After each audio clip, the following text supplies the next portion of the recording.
बाद आपका स्वागत है। मालदीव के मंत्रियों और अफसरों ने भारत और प्रधानमंत्री मोदी के खिलाफ जो भी कुछ कहा था वो मालदीव के लोगों को भी पसंद नहीं आया।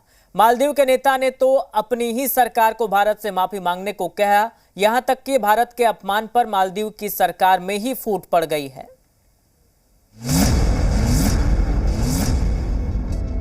मरियम श्यूना, मालशा शरीफ और महजूम माजिम, ये वो तीन चेहरे हैं जिनकी गलती की सजा इन्हें तो मिल ही रही है, इनके साथ साथ मालदीव को भी मिल रही है और आगे भी मिलती रहेगी।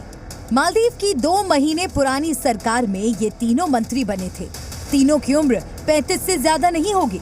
इतनी कम उम्र में इन्हें मंत्री बनाना मोइजू सरकार की भूल थी, क्योंकि इन्होंने भारत और प्रधानमंत्री नरेंद्र मोदी का अपमान कर पूरे मालदीव को शर्मसार कर दिया। अब मालदीव के अंदर से ही मांग उठ रही है कि मोइजू सरकार भारत सरकार और भारतीयों से माफी मांगे।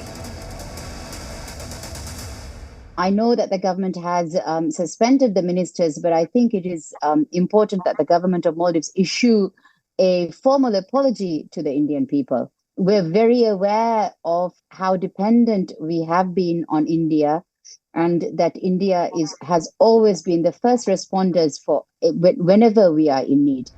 मालदीव की पूर्व डिप्टी स्पीकर ने मोइजू सरकार को आईना दिखाया है।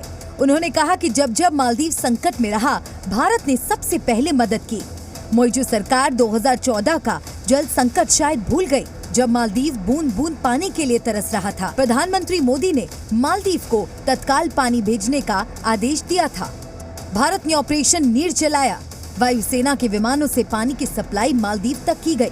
36 घंटे में वायुसेना ने 374 टन पानी मालदीव पहुंचा दिया था। पिछले साल मई में भारत ने मालदीव को तोहफे में एक निगरानी जहाज और एक लैंडिंग क्राफ्ट तोहफे में दिया था। मालदीव को भारत अपना दोस्त मानता है, लेकिन मौजूदा सरकार चीन के प्रेम में इस कदर अंधी हो चुकी है कि उसे सही गलत का एहसास ही नहीं हो रहा है। मालदीव और भारत के रिश्ते इतने अच्छे रहे हैं कि वहाँ जब भी कोई राष्ट्रपति बना है, वो सबसे पहले भारत की यात्रा पर आता रहा है। लेकिन मोइजू सरकार ने इस परंपरा को तोड़ दिया। मालदीव के पूर्व उपराष्ट्रपति अहमद अदीब मानते हैं कि हो सकता है कि चीन समर्थक होने के कारण मोहम्मद मोइजू चीन चले गए। So it's been like two months to the government. So I'm just I'm also an observer as you are. So what I see that is what should have happened was the first state visit should be to India, which has been practiced by almost all the presidents, including President Yamin himself. So this didn't happen, and then so what we see is, I would say, there are elements of anti-India in the party itself.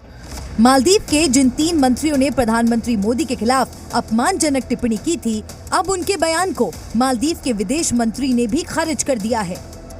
Maldives के विदेश मंत्री ने कहा है कि तीनों मंत्रियों का हमारे करीबी सहयोगी और भारत के प्रधानमंत्री के खिलाफ दिया बयान किसी भी तरीके से स्वीकार नहीं किया जा सकता और ये बयान मालदीव सरकार का आधिकारिक बयान नहीं है। हम अपने सहयोगियों के साथ सकारात्मक और मजबूत रिश्ते चाहते हैं, और खासकर अपने पड़ोसियों से।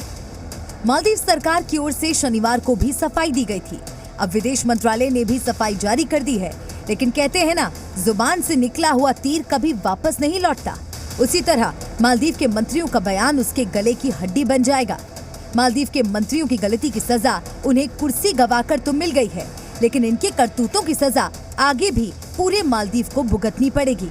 विशाल पांडे के साथ ब्यूरो रिपोर्ट, जी मीडिया।